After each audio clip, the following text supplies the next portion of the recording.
का हमारा बहुत ही सुंदर एपिसोड आपके सामने प्रस्तुत है, वो है दृष्टि विज्ञान। भाई और बहनों, बहुत गहरा दार्शनिक विषय है। दृष्टि का मतलब होता है देखना। बाहर देखो या भीतर देखो, वो आपको विज्ञान आना चाहिए।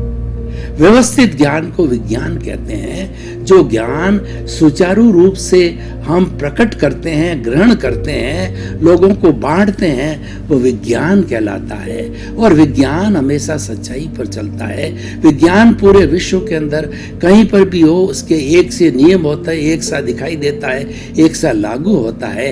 इसीलिए आज विज्ञान का अधिक महत्व है। तो हम आपको दृष्टि विज्ञान दे रहे हैं। दृष्टि विज्ञान का मतलब है कि आपको कैसे सोचना है, आपको दृष्टि कैसे रखनी है, आपका चिंतन कैसा होना चाहिए, और उसके माध्यम से हम आपको सनातन सत्य, यूनिवर्सल ट्रुथ और अल्टीमेट ट्रुथ देते हैं। आपको कुदरती रचना और कुदरत का कानून बताते हैं, ताकि कि आपको शाश्वत सुख मिले।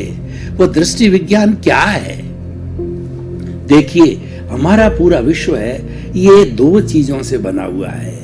एक तो जड़ है और दूसरा चेतन है। चेतन को हम आत्मा कहते हैं, ब्रह्म कहते हैं और जीव कहते हैं। इसके बहुत से नाम हैं। 23 नाम हमारे भारतीय ग्रंथों के अंदर दिए गए हैं। तो इस चेतन तत्व की क्या विशेषता है कि ये फीलिंग्स करता है, ये सुख दुख की अनुभूति करता है और प्रजनन करता है, ग्रोथ करता है। ये चीजें जड़ में नहीं है, जबकि दोनों शाश्वत तत्व है और दोनों से मिलकर ही सारा जगत बना है। एक तत्व से ये जगत नहीं बनता है। जड़ हमारा साधन है और चेतन हमारा साध्य है। चेतन अमूर्त है और जड़ है मूर्त पदार्थ है। जो कुछ हमें 5 इंद्रियों से दिखाई देता है वो सारा जड़ पदार्थ है। और जो केवल अनुभव किया जाता है, जिसकी केवल प्रतीति की जाती है, वो हमारा चेतन तत्व है। चेतन तत्व भीतर है और चेतन तत्व प्रमुख है। चेतन तत्व की उपस्थिति से ही हमारा ये जड़ तत्व संचालन करता है। जैसे हमारा ये शरीर है, ये शरीर जो है संचालित होता है चेतन तत्व आत्मा की हाजिरी से, आत्मा की प्रेजेंस से। अगर इस जड़ शरीर में से आत्मा को निकाल दिया जाए, और निकलता भी है, जब डॉक्टर कहता है now it is a dead body, तो निकल जाने के बाद में शरीर मिश्र से चेतन से जड़वत बन जाता है और इसको जला दिया जाता है। और जब चेतन की हाजिरी, आत्मा की हाजिरी होती है, तो यह जो है मिश्र चेतन होता है। ये मन वचन काया की सारी प्रवृत्ति करता है।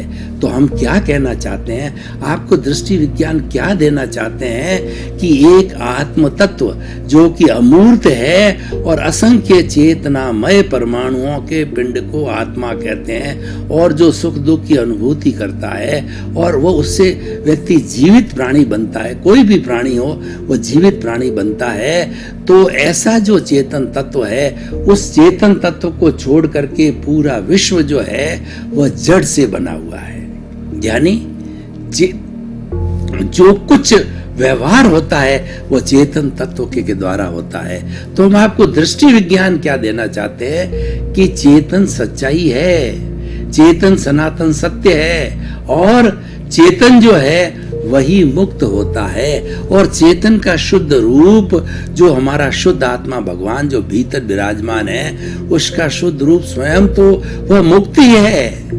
और वह तो इस शरीर की कारागृह में फंसा हुआ है, और ज्यों शरीर की कारागृह से बाहर निकल जाता है, तो बाहर निकल के वो अपने मूल स्थान सिद्धि के अंदर सिद्धशीला में जाके विराजमान हो जाता है, यानी सिद्ध बुद्ध और मुक्त बन जाता है। तो दृष्टि विज्ञान कहता है कि आप चेतन तत्व के पाले में रहो, आप चेतन की बात करो, और चेतन का जो स्वभाव है उसमें रमण करो। उसका स्वभाव है ज्ञाता दृष्टा, ये जानने वाला है, ये देखने वाला है, ये अनंत ज्ञान वाला है, ये अनंत दर्शन वाला है, अनंत शक्ति वाला और सुख का धाम है। इसके सैकड़ों सैकड़ों हजारों हजारों गुण हैं। उन गुणों को याद करो, उन गुणों की भजना करो, उन गुणों की माला फेरो और उसके स्वभाव में रमण करो। स्वभाव क्या है? आनंद है। उस आनंद के अंदर रमण करते हो तो ये जो है वो आपकी सही दृष्टि है।